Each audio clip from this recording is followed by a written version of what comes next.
are back again for another episode. It is your girl, Princess P, and today we have a great show for you as we continue our Road to 40 series. But before we begin, we are going to have my lovely co-hosts introduce themselves. It's me, Lottie Dottie. What's up? It's me, D Felice. How y'all doing today? Hey y'all, it's Lady T. Lady T looking lovely in that hurricane orange. Go Canes. But anywho, okay, so let's get into it. As I said, this is our Road to 40 series. This is part 2. And so today we are going to be discussing, of all things, the love life, dating, and all that jazz. Okay. Hot topic.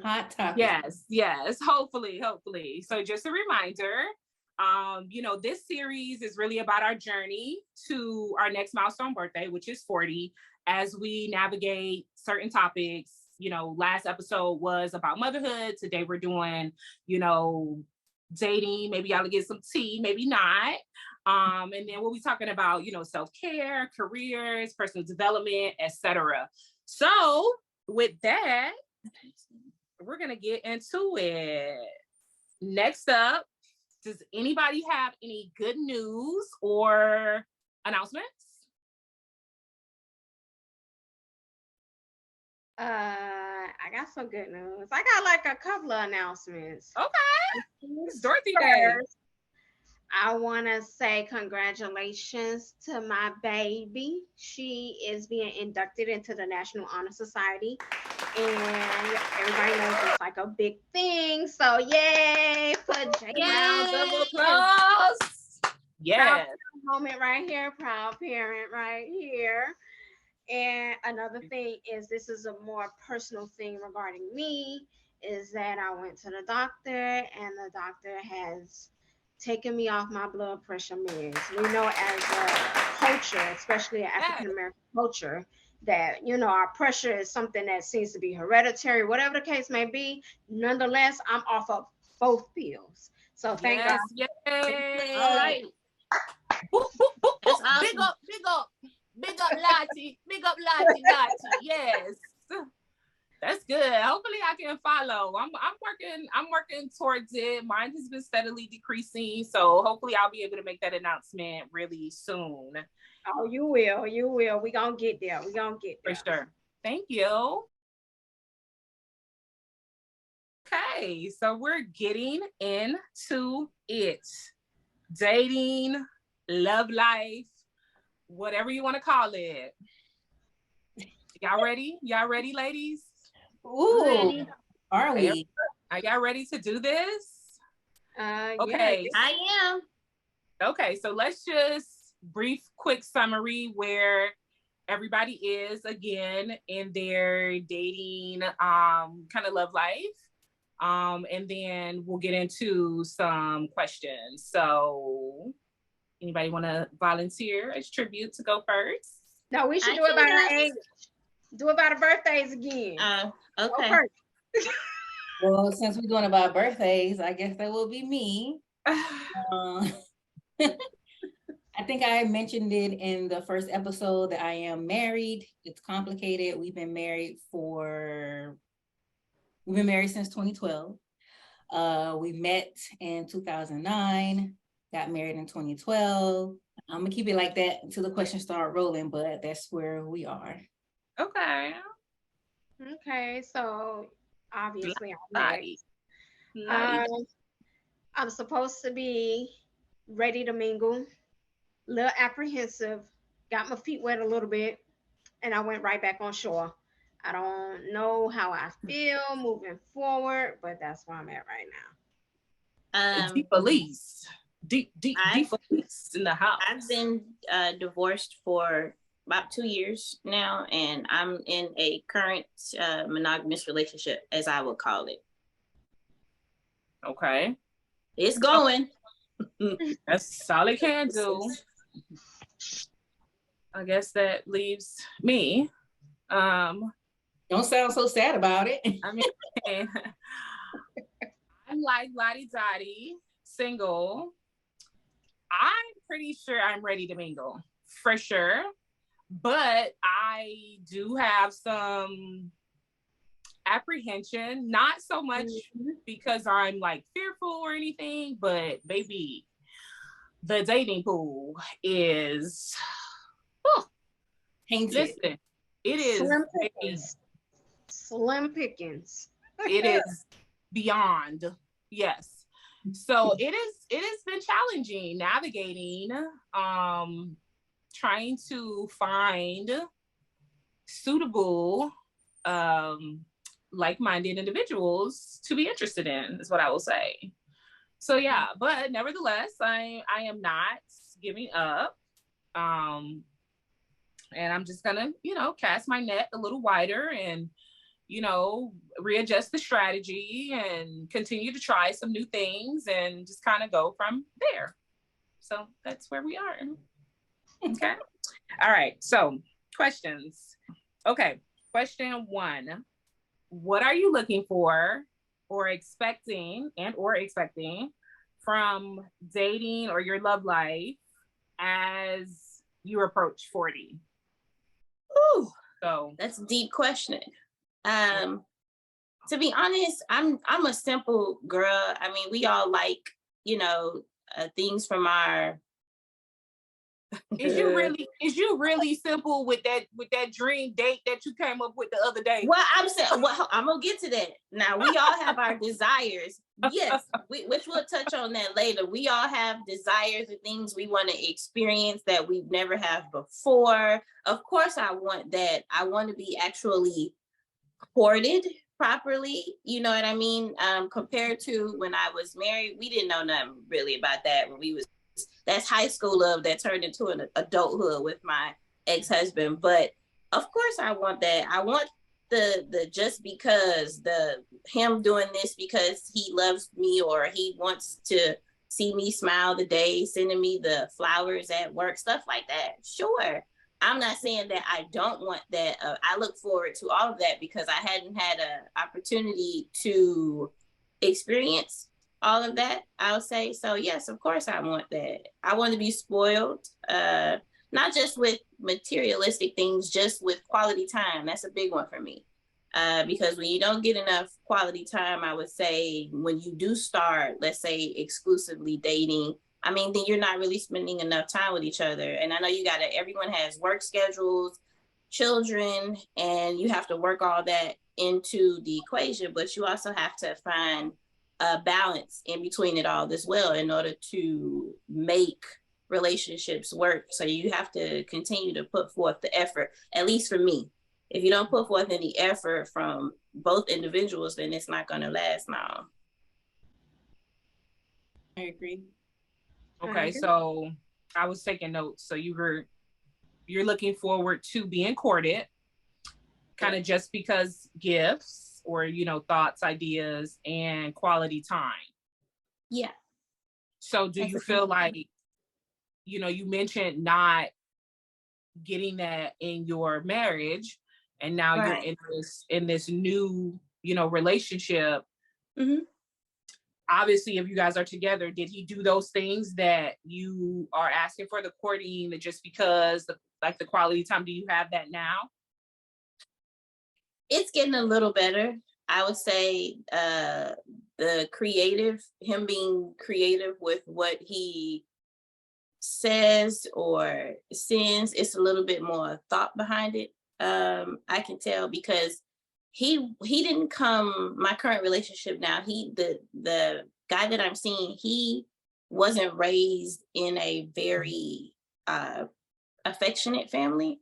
So he didn't grow up with, the I love yous and, however, hugs and just stuff like that. He didn't grow up like that. So for him to be with me, he's experienced it. So it's a different experience for him, I'll say. And it's kind of a learning experience as well for him, because I grew up the opposite. I did grow up with having my parents say, I love you, and, showing affection, stuff like that. So it's it's I would call it like a social experience, kind of, sort of. And he's doing more. He's getting better with it now. And you think that, I guess you have confidence or hope that that will continue and that you guys will be, fine. Because I hear, and I don't know if it's necessarily my worry, but like, we've been through shitty relationships, shitty situations, like, or whatnot. And I feel like sometimes us as women, whether we're Black, white, or whatever, we sometimes will acquiesce and kind of let something slide, or we make some excuses here and there because we want something bad enough, or we see, I guess the good in people, or the potential. Like we hear all this stuff about falling in love with potential. And, and then we end up being stuck or whatever at the end because this motherfucker didn't live up to his potential. So are you worried about that? I mean, you said that, this seems like a lot of maybe like emotional, kind of like work, I guess, on your end. Are you confident that, or I'm not confident, but I guess you're happy with the progress that's being made, and you fully think that at the end of the road, he'll be that guy that you're talking about that will court you every day and flowers just because, and really, put forth effort and spending quality time. Yeah, I compared to when we started, because we started dating in 2020. So compared to from then to now, it's been some huge progress on his part. And I have to make sure I tell him, I'm just and working on himself, period. I have to tell him, I'm proud of him for that, because he's come a long ways, which we can get into that in a part 2 of our podcast. But he's made some tremendous steps. I would say I'm pretty confident that will happen as he continues to do the work, not just with romantically being involved. Of that work he's been doing, huh? Like some examples. You got any? That'd be good for men, because men might need a little help. So, yeah, that's a good question. As far as his like his work ethic, even with the work ethic, he's a very hard worker. He's willing to do the work, especially when it comes to manual labor, because that's really what he's doing, is manual labor. I tell him I appreciate that about him, because he's not lazy when it comes to that. He's willing to get up and work and not, necessarily wait for things to happen. He's more so of a go-getter now compared to when I first met him. I'd like to think I had something to do with that. I'm just saying. But it's better now than it was then. So little by little, he's becoming more family oriented. Because again, it's a crazy dynamic of a family, but he's more so family oriented now than he was when I first met him. Because he didn't grow up like that. So it's been a bit different for him. At least being with me and seeing how I grew up, it's been different. Cheers to you, baby. I ain't doing it. I'm gonna say cheers with my coffee. I'm happy you happy. Been there, done that, not doing it.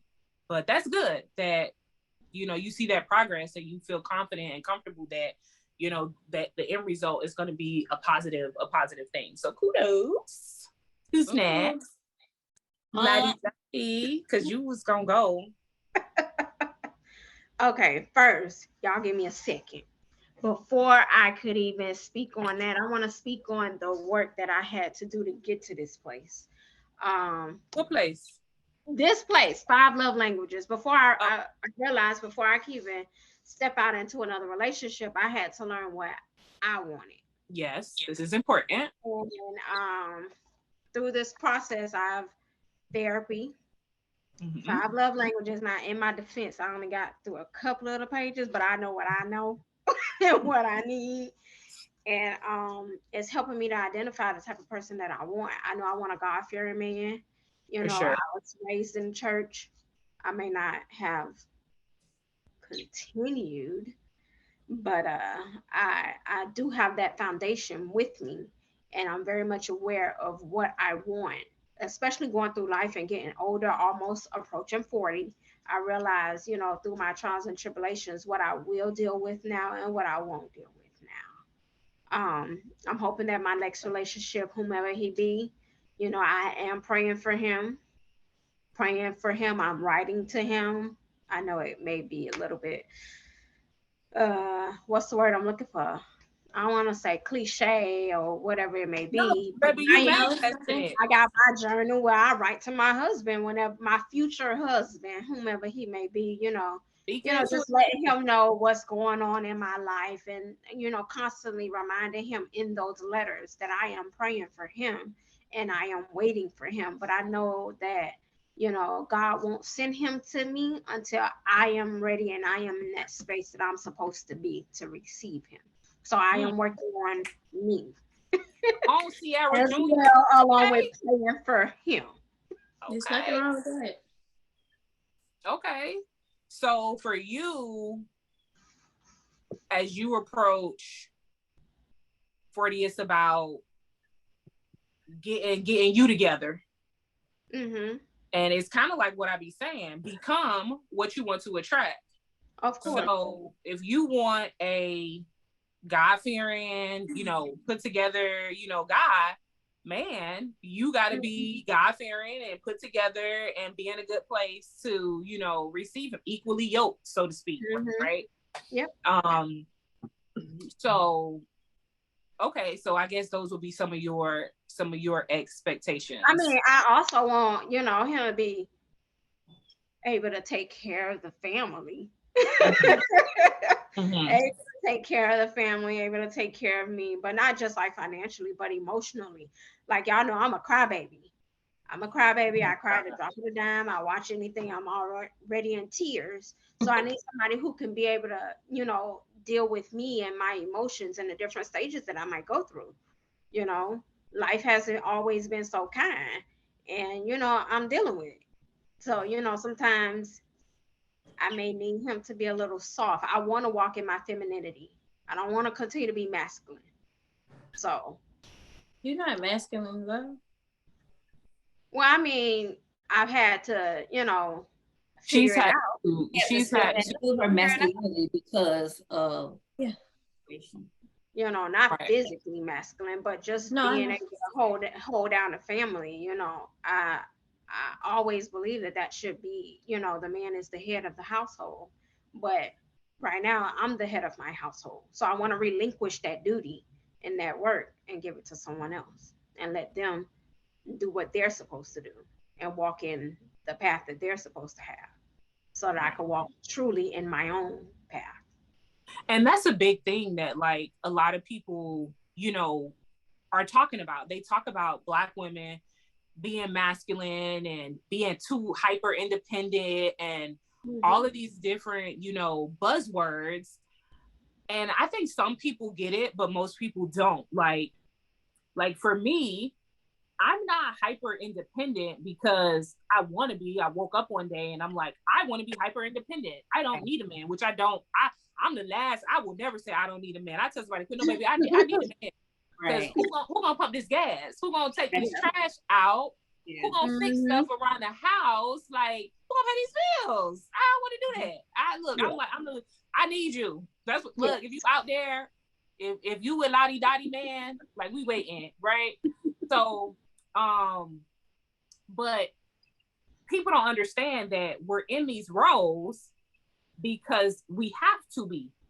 Yeah. Like I moved out of my parents' house when I was 18.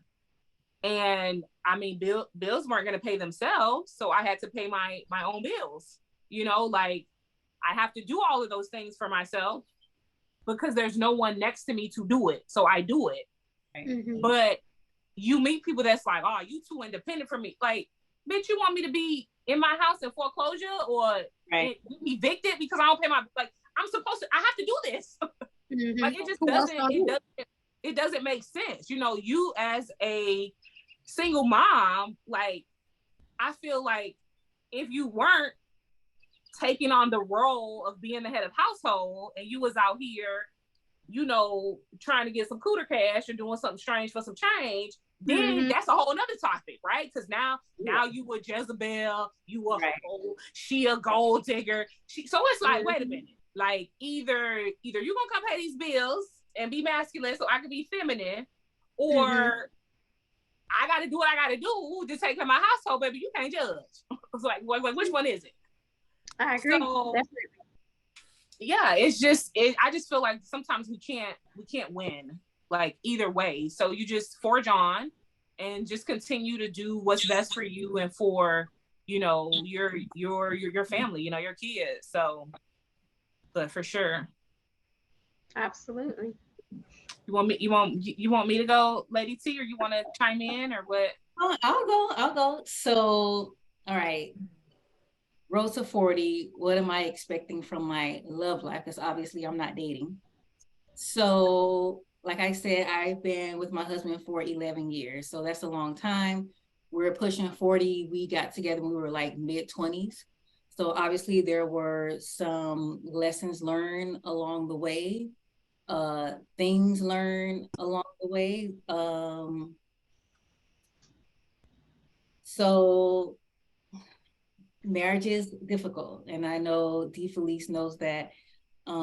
It's not anything pretty. And before I got married, my dad did not want me to get married.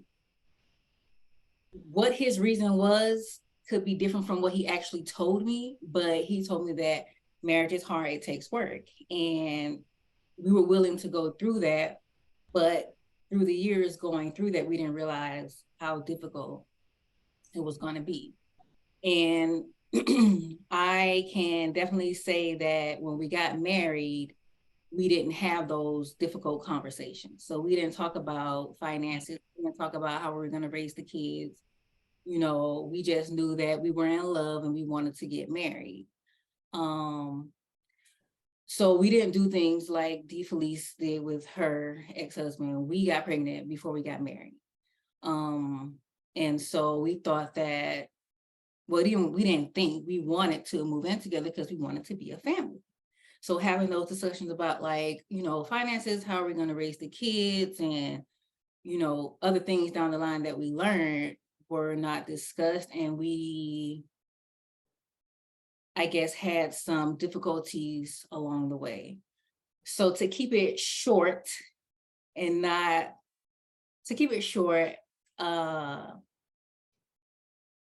I just want peace moving into my 40s. I don't want to have uncertainty or unknowns. Yeah. Moving into that age, moving into 40. We've had a lot of difficulties. I would say the last, Bryce was born in 2015, so I would say the last 8 years. Oh, wow. A child that almost passed, born early, almost passed, dealing with his medical difficulties. That put a lot of strain on the marriage because, you know, we have kids at home that we need to tend to. And then we also had a kid in the hospital for 6 months that we were going back and forth to see every day. And so that put a lot of strain on the marriage because there were things that were being neglected at home because we had to take care or deal with that situation. And so once we got that, I guess, somewhat under control, honestly, I would say that I dealt with the majority of his medical, the different doctors, appointments, the different companies that we had to deal with. It was a lot on me. And so I kind of stepped back from being a wife and I stepped into more of being a mom and a caregiver because that was that was important to me. Not that I lost focus on the other kids, but I would say that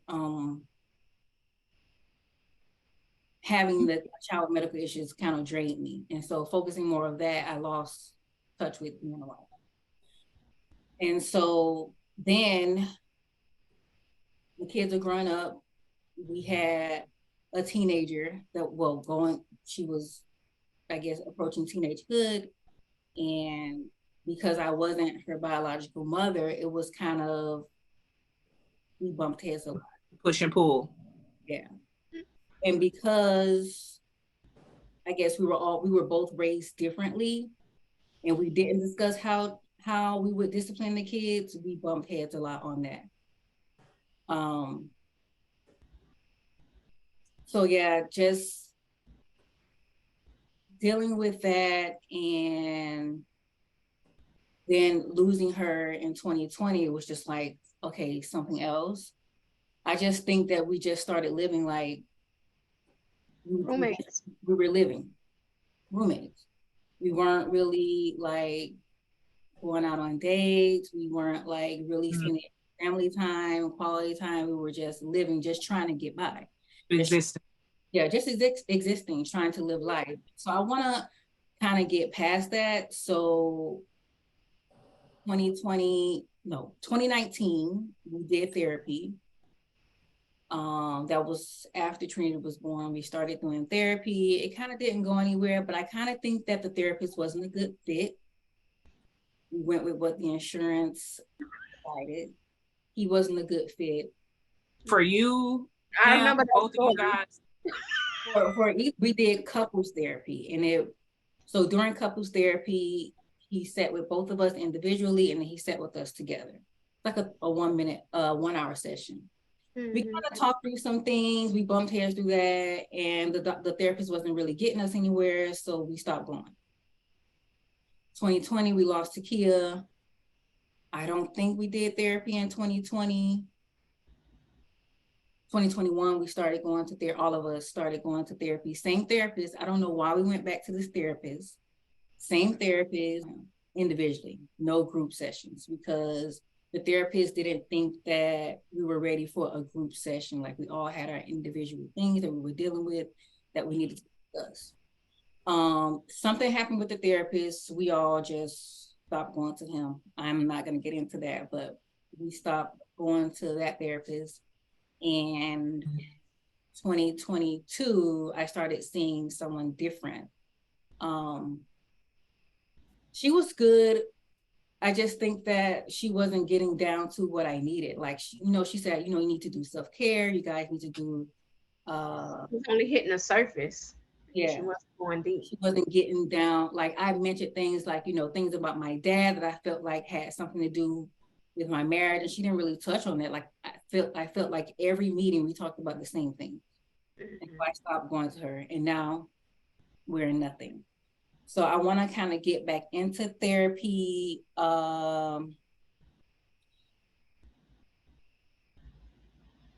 Marriage therapy. I mean, we got the plug on the marriage therapist. Don't forget. I know a couple of them, baby. You know how I feel about my therapist down there, baby. She a little quirky. But baby, she gets to the root of it.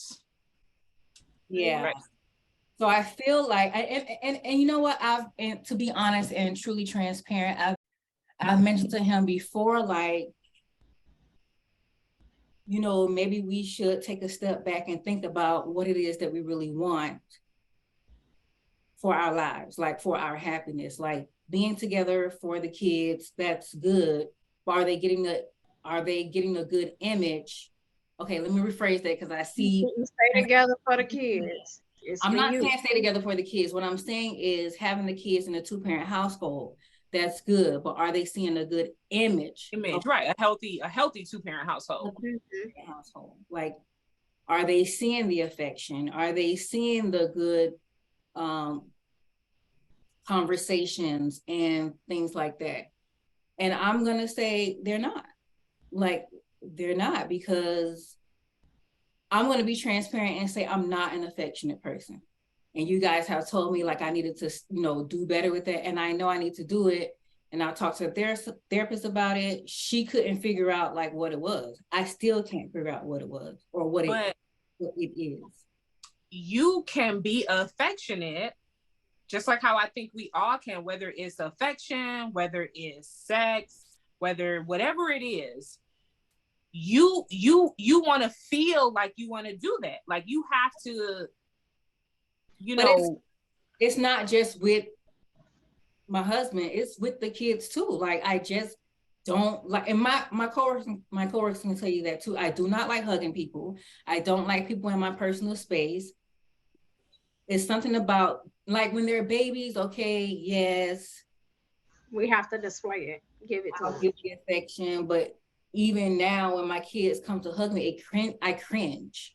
I don't know why I do that because my mom is super affectionate. And weirdo. My mom is super affectionate. Shout out to Anna. Yeah, I'm offended. I'm offended. So when I come to town and I be wanting to hug you, bitch, you don't be wanting to hug me? I mentally prepare myself for it. I can tell you there's nothing happened to me in my childhood that would make me feel like I don't want people touching me. I don't know what it is, but yes. Yes. And it's nothing against anybody. I feel against it. I feel like you're against me. No, I'm a hugger. nothing against anybody. But you know what kind of brought me out of it? Like I'm getting better at it. Losing a child will do that to you. Like the grief, that personal touch, yeah. like having just that feeling. Yeah, like not being able to do that anymore. It's like, okay, it's time to like break out of that. But anyway, getting back to that, I do need to be more affectionate. And he's displayed, or he's what's the word? He has he has mentioned, for lack of better words, that I need to be more affectionate. I don't know how I lost it. So being a mom, like you said, going through everything that you've been going through, sometimes you just lose touch. Sometimes you lose touch yourself. Yeah. So what I was saying was we need to sit back and really think about what it is that we want for our future. We both want happiness. We both want to have a sense of peace. Should we continue with it? Should we go to therapy? Should we go to therapy just to focus on being good co-parents, or should we go to therapy to focus on being better partners for one another? And so that's discussions that we're having. You know, we try to do things to make it better, but as a full-time working mother and wife, and having a kid with medical issues, it's really difficult for me. Like I feel like I have developed adult ADHD, and a lot of things that I used to do or could do and focus on, I can't, and it gives me anxiety. So all of that balled up into one thing. I don't know, peace is just number one on my list right now. And so, you know what else helps? Wine. Yeah.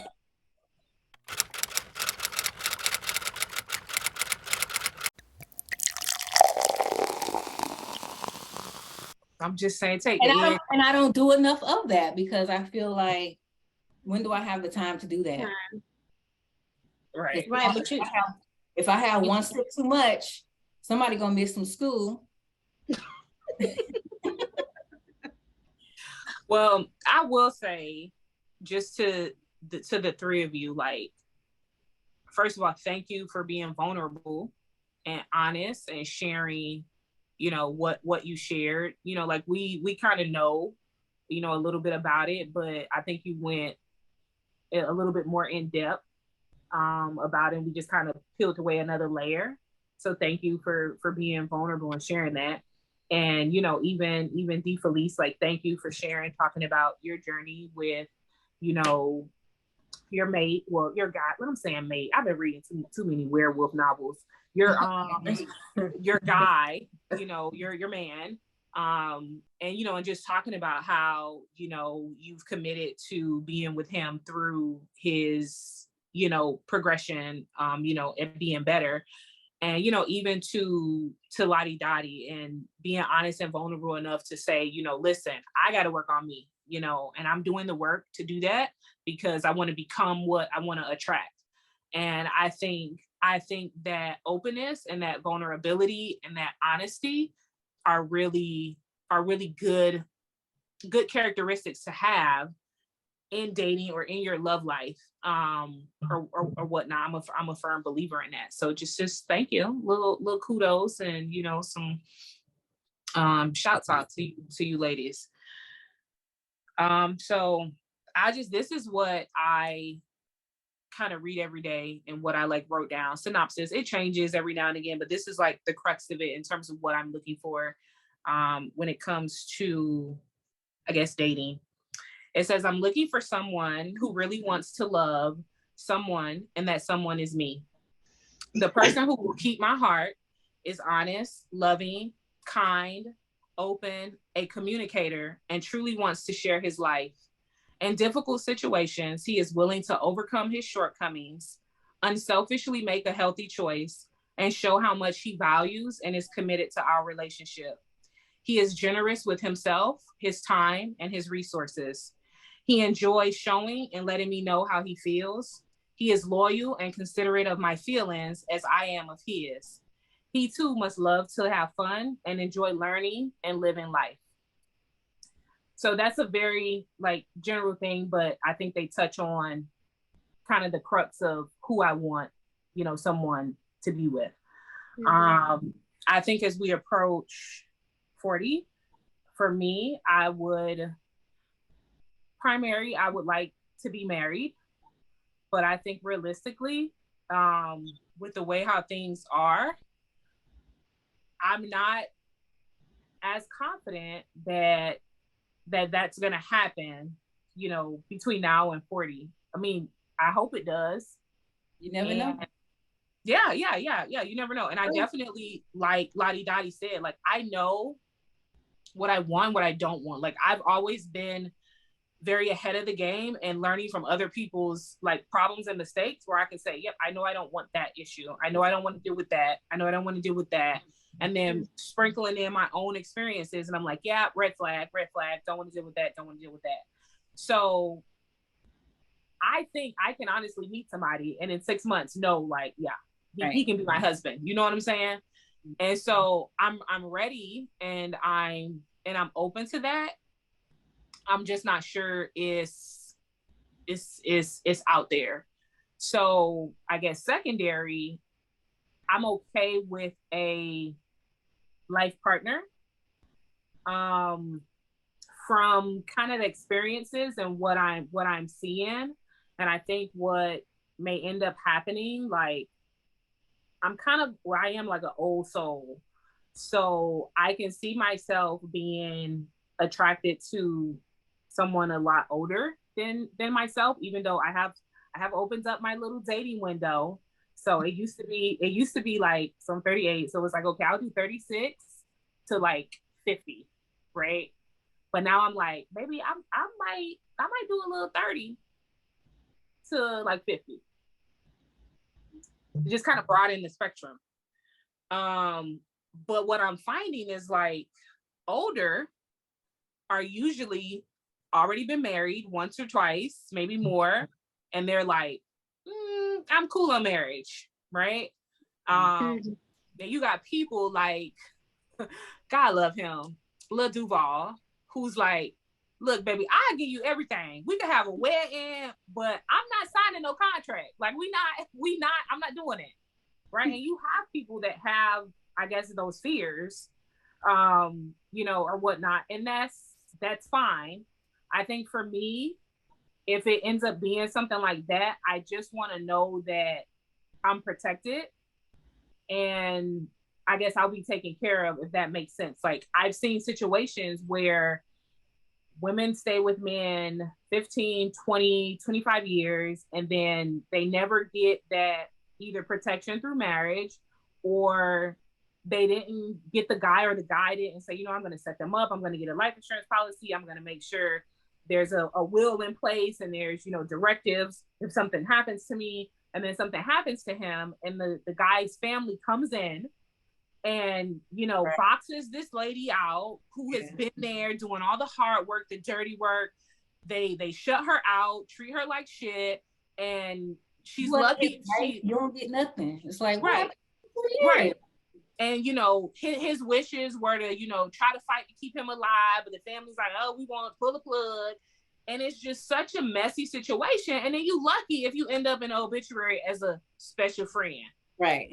You know, like, nobody want to, you don't want to do that. But I think if someone's like, look, we can be like partners, we can be this, then I'm like, if we're going to be that, then here's what I need. You know, life insurance policy, legal directives, you know, I'm your executor, whatever the case may be, and that to make sure that those protections are in place if you don't want to get married. And I feel like if that's the one hang up, I don't think I would want to walk away from a good thing, because, you know, he has his own reasons for that. If the shoe were on the other foot, I wouldn't want someone to hold that against me. So if I have to take the hit and sacrifice me wanting to be married to accommodate what you want, then I feel like he should accommodate my next level of want is to have these protections in place. Right. So I think I'm like okay with those two things. If either one of them, first obviously would want to be marriage, but if not, like, I think I'm okay with the secondary situation if things are fine. Like I said, I want to date. I'm being very intentional, you know, about it. Me and Lottie were talking this morning, and I was just telling her, like, some people just don't get it. Like, as honest as you are, like, men just don't understand. Like, I know what, I know, I thought you were gonna be, if it's gonna, like, if I'm gonna be attracted to you, like, from jump, like, I can look at somebody across the room, head to toe, and be like, negative. Right. I don't, like, I just know your energy is off, how you dress. And some people say, oh, you shouldn't judge people like that. But if you are strategically leaving the house and planning to go out to dress down because you trying to throw people off, you got too much going on. Just be yourself. If you can't be yourself and be comfortable in that, and you got to play all of these games, I don't want it. Send it back. You know, don't come this way. It's a cinder. Yeah. You know, and I'm just over, like, all of the BS and the games and this whole think like a man, act like a woman, whatever the hell the book is called, and the, you know, wait the 90 days. Like, just be yourself, be honest, and you know, just do what you do. Like, if you meet somebody and it's a vibe, go with the vibe. You know, if you feel like calling him, call him. If you feel like want to see him, see him. If not, then, you know, don't. Right. And if he don't call you back, then maybe don't call him. Move on about your day. Like, I got too much going on in my life to be watching text messages. He ain't called me back yet. Girl, listen, I'm about to go to the spa. I need to get my hair done. I'm starting another business, and we got podcasts to do. Baby, you call me when you call me. And whatever mood you get when you get, you get. Right. If I'm available, I'm available. If I'm not, you. Right. But some people are hard. You too? You too? You too. It's not about, no, because we don't have to pencil that and talk about that, like hard versus soft, right? Hard life versus soft life, or me versus, right. So it's not about that. It's just like, when you went through so much bullshit, I get it. You just don't have the patience to be like dealing with this. If you want me soft, set me up to be soft. Set me up to be soft. Like, but a lot of times what ends up happening, like I was telling Lottie, I start off being nice. I see him coming and I'm like, sir, just please keep moving. I'm not interested. Dang, baby girl, it's like that. Yes, it is. I'm here to vibe, to have a good time, listen to music, enjoy my glass of wine. I'm not here to entertain any prospects. Please keep it moving. And they keep coming back. And no matter how much you try to curve them, they feel entitled. You could be curving your future husband, though. He just trying that hard. Nothing about him. Said future husband. Nothing about him gets cupcake going, okay? Nothing about him makes this little heart flutter. I don't get that little sensation in my lower belly, like, let me talk to him. Like, I'm all about energy, and that's the first thing. If you can't respect what I say in that moment, right? Like, I can't vibe with you. Like, now if he say, oh, all right, I little mama, I see you, I'm gonna go about my business. And he go back and re-strategize. He say, you know what? Okay, she didn't want to talk to me, but she didn't say she didn't want to talk to my friend. I'm gonna send my friend over there. Then you might be like, okay, he been a little creative. He respected the fact that I said get out of my face, but now he said his friend over here to talk to him. I might give him a couple points, right? Because you like, okay, he respected it, but he's still being creative, But finding another way. It's like some people just. I told her, I look at the guy and be like, baby, look at you, look at me. It's like you can, and I'm gonna just be like extravagant, right? Because this is how you make the example. You look at like high-end luxury, right? So in walks me with my Chanel bag, I mean, I don't wear what y'all call them, installations or whatever, wigs or whatever. But let's say I got a nasty unit, baby. It's down, it's hooked up. 30-inch bust down. Oh, there you go. Whatever she said. I got that. I'm done. I done pulled up in the Rolls Royce, like I'm stunting. I'm here to have a $500 meal, baby, at Carbone on Miami Beach. And Mr. Dusty. Yes, Mr. Dusty, who pulled up in his 2010 whatever car, because I don't want to show you nobody's car, in his Dickie jeans. Pressed with the crease. Baby, this is my story. Don't tell it. Right? In his Dickie jeans with his, I don't know what brands, St. John from JCPenney brand, which I actually like St. John, but we're just gonna say little St. John, faded red polo. And, his little Casio watch. I don't know. And he stepped to me. He could be a minimalist. And he stepped to me like, I've been watching you all night. I'm ready to make you my wife. And what dreams?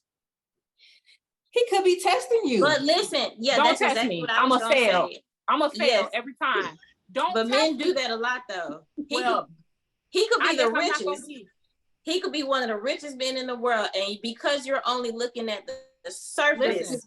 No, but I'm serious though. That's how. I hear what you're saying. Right. But I've been around rich men, and rich men, they don't roll like that. But not all. Even if they have rich men are flamboyant either. They're not. They don't have to be flamboyant. Right. So he could be. It don't have to be. Completely. I'm not taking a risk. I think it doesn't matter the brand or it's how he carries himself and what he's wearing. So whether he's wearing, I don't know, high-end luxury or whether he's wearing an outfit from Walmart, I think it's all about how he's carrying himself. Yeah, that would make you attracted to him. Well, okay, you're making a good point. So maybe that's what I'm trying to convey. Okay, because I can tell. And what you got on with how you carry yourself, that you're not carrying yourself on my level. Right. That's it. Okay. Whether it's how you speak, whether it's how you approach, and like what you say to me. I've been approached by men of substance and Dusties. Mm-hmm. And what are Dusties? Can you explain to those that don't know? It speaks for itself. But what is your definition of Dusties? I mean, it could be somebody that can't be with me. A scrub? I don't want no scrub. A scrub is the guy that can't. No one like me. I mean, I think it could be anything. I think you would just, if you've been dating for a while, like we've dated in our teens, 20s. I haven't dated in my 30s, but teens, 20s, 30s, like you seen different men, like you know what to expect in a man that you want. So in your 20s, you might have dated a man that was wearing a big t-shirt and baggy jeans and sneakers, and you don't want that going into your 40s. You want a man who has himself together. He has a nice, not crazy amount of jewelry going on, but he has a nice watch, chain. You can tell he put together and he takes pride in well put together. A well put together man.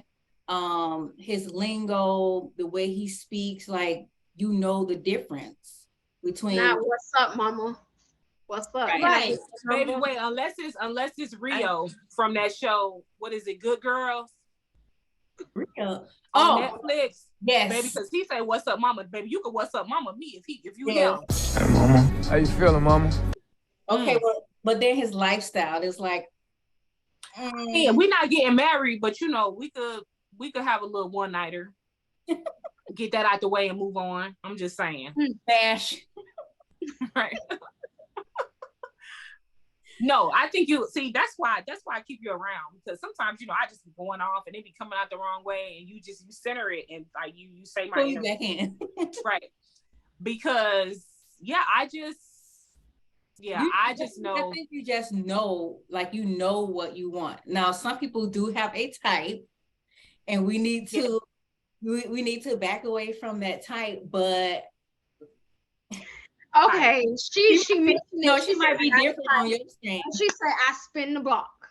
I have been on the spin the block again, going back to what's familiar. And again. But I think I'm not spinning the block no more.